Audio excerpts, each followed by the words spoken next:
So the third question is winding up of the companies.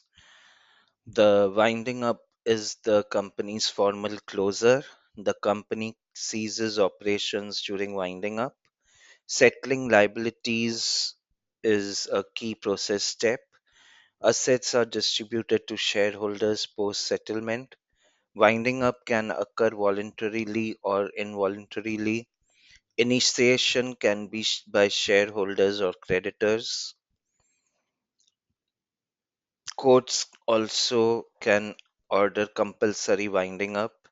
It ensures fair treatment of creditors and shareholders. Winding up is part of corporate governance.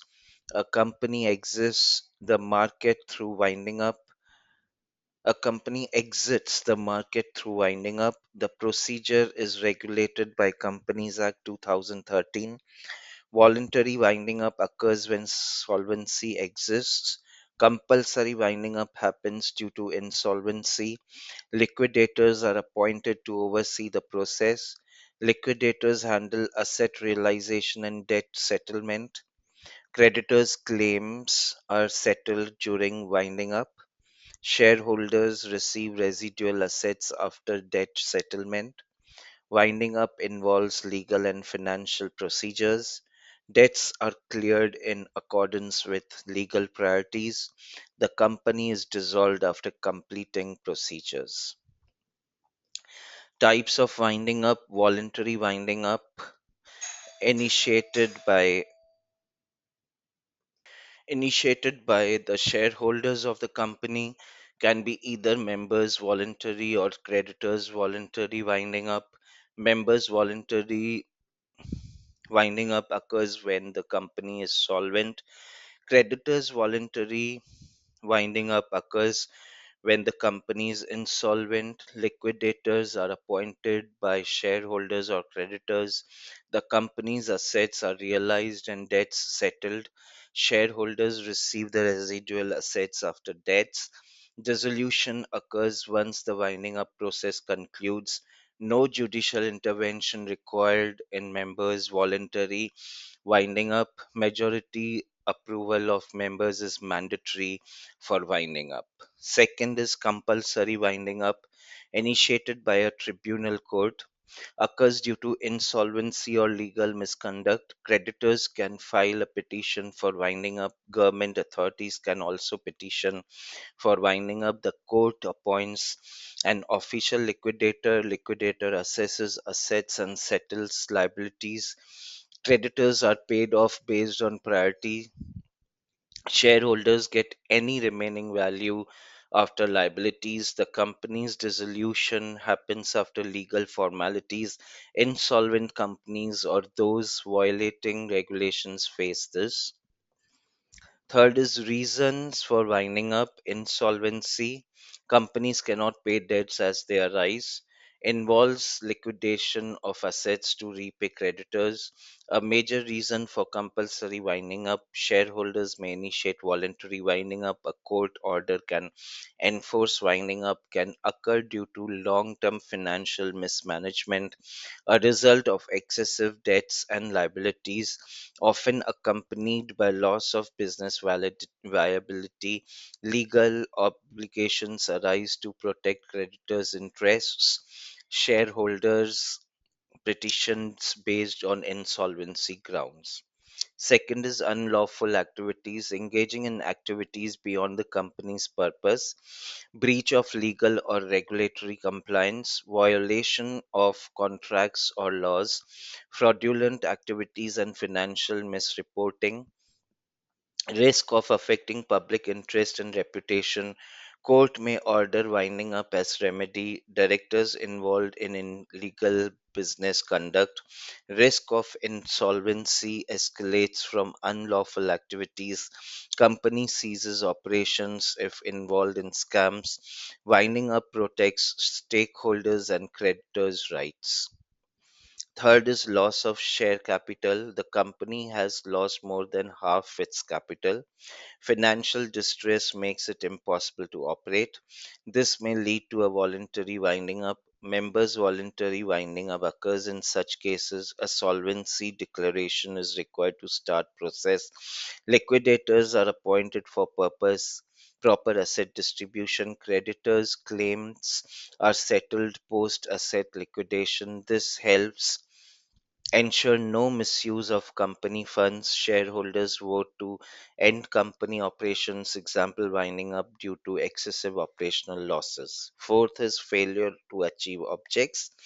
Company fails to fulfill its stated goals, loss of market share, or changing business landscape, products or services fail to meet demands, management incapacity to adapt to market changes, insolvency may arise from unrealized expectations, a decline in shareholder confidence and value, dissolution ensures the company's fair exit, debts and obligations continue even after failure. Shareholders might initiate winding up in such cases. Lack of business sustainability triggers the process. Legal orders. The court orders of for winding up are common. Violations of laws or misconduct triggers this. Failure to file necessary legal documents. Insolvency cases are often taken to court. Companies acting against public interest may face this. Statutory bodies can petition for winding up breach of obligations towards creditors or government. Non compliance with tax regulations may prompt this. Legal enforcement ensures creditors are paid. Court provides official oversight over the process. Winding up process, petition filing, initiating the process requires a petition can be filed by creditors, shareholders, or others. The petition is filed in a competent tribunal. Court determines the legal legitimacy of the petition. A hearing may be scheduled before action. If successful, court appoints a liquidator. The company is declared in the winding up process. Notification is sent to creditors and stakeholders. Liquidator assumes control over the company. Assets begin to be realized by liquidator. Appointment of liquidators. Liquidators are appointed by the shareholders or court. They oversee asset liquidation and debt settlement. Court appointed liquidators have wider legal authority. Legal liquidators are required to act in good faith. They notify all creditors and commence proceedings. All company operations cease under liquidator supervision. Liquidators manage distributions to creditors and shareholders. Companies are dissolved once liquidators complete their tasks. Legal compliance and transparency are their responsibilities. Liquidators' report is submitted to the court. Asset realization. The liquidator's primary responsibility is asset realization. Assets are sold to repay creditors and shareholders. The process includes valuing the company's assets, intellectual property, land, and stocks are liquidated. Realized funds are distributed to the creditors. Priority creditors are paid first. Secured creditors. Shareholders receive any remaining funds post settlement. This step is critical for settling company debts. Proper legal and financial documentation is crucial. Example, sale of company premises to clear debts. Settlement of debts. Creditors file claims during the winding up process. Debts are settled according to priority. Secured creditors are paid before unsecured creditors. Liquidators assess the legitimacy of claims. Debt repayment may include cash or assets. Disputed claims may require court intervention. Small creditors are also entitled to payment. Shareholders receive their portion after debt settlement.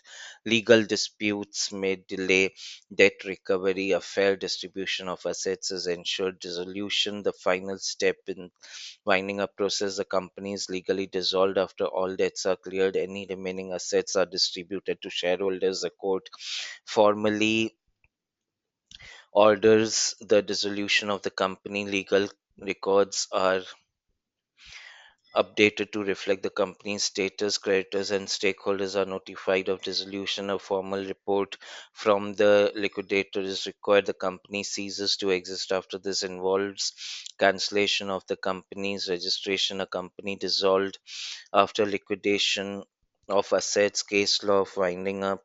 Pragati versus official liquidator court ruled for compulsory winding up due to insolvency. Creditors petition due to over debt due dates. Tribunal appointed liquidator to distribute assets. Legal obligations enforced to protect creditors' rights. The company was dissolved post asset distribution. Case illustrated the importance of creditor rights.